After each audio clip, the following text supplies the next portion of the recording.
just like that final week approaching to the ED deadline, it's so stressful. People literally just like breaking down every day. I will be attending USC. I'm going to Barnard College, Yale, Uchicago, Princeton, Yale University, Harvard, the University of Pennsylvania.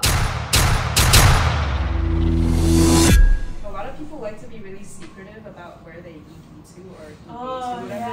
But I feel like honestly it is smarter if you tell each other, because it doesn't matter how amazing everybody is, they will only pick so many people to a certain school. So I don't know. Northwestern. For example, for Northwestern, 17 people from SAS Kushi applied to Northwestern. Obviously, they're not going to take. How many are there? Four. Well, honestly, I never understood why people don't tell each other. Actually definitely tell each other, especially for people who kind of like are involved in the same activities as you, so you guys can kind of split it up a bit. Exactly. I told you earlier. But also, like, just because you think someone's like better or smarter than you that's going for a college, don't like just like I quit. Don't you let that be the only don't reason. But like consider it. do a logical analysis. If you really think you don't have the chance, just I don't know, you should never attach your ego to a college decision. Like, just Oh. because your friend got into a certain college and Yeah. you does not mean that person is better than you. you. Or I think sometimes people don't want to tell people their EDs is like, if they don't get in, they're like, they feel like they're a failure or something. Oh, yeah, like it's completely fine. People get rejected all the time. The best people get rejected. Rejection is not like failure. It just means you're not supposed to go there. Yeah, exactly. Like some people get, I don't know, rejected from like, I don't know, like Harvard, but then again, Like, we all got rejected from Michigan. It's just personality. It's really just personality. I swear. Like to the juniors right now, never ever like shut off your friends or your family just because of college applications, or you think you see them as competition or anything. Like that's when it gets really toxic. Like yes, in a sense you are directly competing with your classmates, that's true, but like don't think about it like that. Even if you're, I don't know, eating to the same school, you know, you're all in this together, like it's fine. So one person asked, how did you handle college applications, schoolwork, and extracurricular all at once? I guess that's like a time management question. Honestly, for me, college apps was just like another like big project that was due for senior year. Like I just treated it as a project that I need to spend more time. I need to take care of it a bit more than like a normal school project. But then I feel like it seems like, especially looking at it in like junior or sophomore year, it seems very stressful. But in senior year, I'm not saying it's not stressful. It is, but you just kind of go through it, you cope with it, and before you even realize you're already done with the process. Yeah, it is really. Yeah. Like 4 of us here, I think at least appreciate, like all of us are first season athletes or like part of the arts, right? So obviously we have like usually 2 hours or so training after school, like every day of the week, except for a couple days off. So like I feel like it was definitely manageable in terms of like if you're an athlete or you have something after school and then you go home and you still have to study for APs and then you write your college apps, like I feel like maybe you would sleep really late, but I wouldn't say it would be that bad. Because I was still able to sleep by like 12 to 1, at least for me. And honestly, it's like when you have a deadline, you will get the work done, but it's just like the quality really differs depending on the person. And like I feel like I think a lot of people that I know, it's like people kind of just grind on the weekend where like, you know, on Saturday you just go to like a coffee shop or something and you just sit there for hours and then you just get everything done.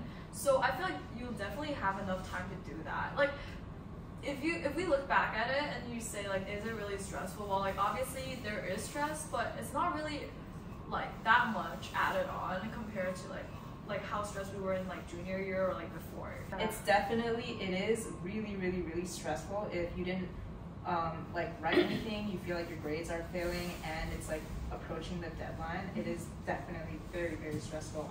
I did know a lot of people like, and I was a little bit as well, just like that final week approaching to the ED deadline, it's so stressful. People literally just like breaking down every day. You just walk through the halls and you can find people breaking down. Like it's a common sight, it's okay. But yeah, like if you want to save yourself some stress, don't procrastinate and do it earlier. If you want to procrastinate, you can do that. Just know that it will be stressful. And hey, some people work better under stress. Yeah. There is like a real possibility that you might be in a position where you do feel like you are way too overwhelmed. Like maybe you just actually have too many things planned on your schedule, to the point where you won't be able to devote enough time to college applications. And that's more of like a priority thing for you to like think about yourself in terms of, is there something else that's adding up in my day-to-day life that, you know, I can do without for the application season? Or is there something that, you know, I don't feel personally very invested in anymore, that, you know, it's just taking up too much time in my day? Also, one thing about scheduling that I thought, like, I was worried about during the process was I was thinking to myself, it took this much time to finish the early rounds. How am I going to finish 9 other schools after that? And I think that was something that worried me. But what I realized is that once you have that first application done, it really sets up like a very good basis to go off for other schools. Kind of like what we said before about reusing some essays strategically. And so like, you might be concerned at a time where you're like, oh, it's a bit overwhelming how many essays I have to write, but it really does get better the more essays you write. There's definitely a period of time that's really stressful. It's like right after ED, because there's like a bunch of deadlines. Because like your ED is due, right? And then I think like November or something, your grades are set. Oh yeah. Right? And then right after your grades are set, the UCs are due. I remember it was like 2 weeks apart from each of the deadlines. So to be honest, if you're planning to apply to the UCs, because there's like 4 PIQs you have to write. So I really recommend you guys to at least also start drafting for those, or at least like have some ideas about what you're gonna write. Because like you're gonna find that you're gonna be so stressed during that time, because like you're editing your ED, okay, you're due, and then you're starting stressing about grades because grades are almost sent, and then you're stressing about like UCs, and by that time you only have 2 weeks to get everything in place, because like UC is a whole other application where even your activity list is longer than your Common App. I think Jasmine told me, and I thought it was pretty smart too. She started with the UCs because it's more words and more activities, right? So she just did that first before she did any other application. And then she took what she wrote in there and then put it in the Common App and then shortened it. So that's also something you can consider. I also think SAS has like pretty strategically planned breaks, especially if you're applying to American colleges as a senior, because like October break, which most American students don't have, but we have because we're Chinese, is like right before EDs, so like that's really helpful. And then like the entire winter break process is like when RDs are due, and that's also really helpful. So like you don't need to be too stressed about it, because even if you feel like, you know, you're not getting that much done during the school year with school stuff and extracurriculars and everything, the breaks are like big chunks of time when you can just work all day on it and like get everything done. Hello, this is Sarah. I would like to just apologize for the sound quality. I filmed on an iPhone and there's nothing I can do about it now. But also I wanted to acknowledge that we don't know everything, and everything we say is just based off of our own experiences. So what is true for us might not be true for you. So if there's anything that you disagree with, or something we left out that you think is really important, or you just have more questions, definitely let us know in the comments below. And if you found it helpful, send it to your friends, help each other out, and check out the other 7 videos. Guys, like, subscribe, hit the notification. I finally understand how hard it is to be a YouTuber.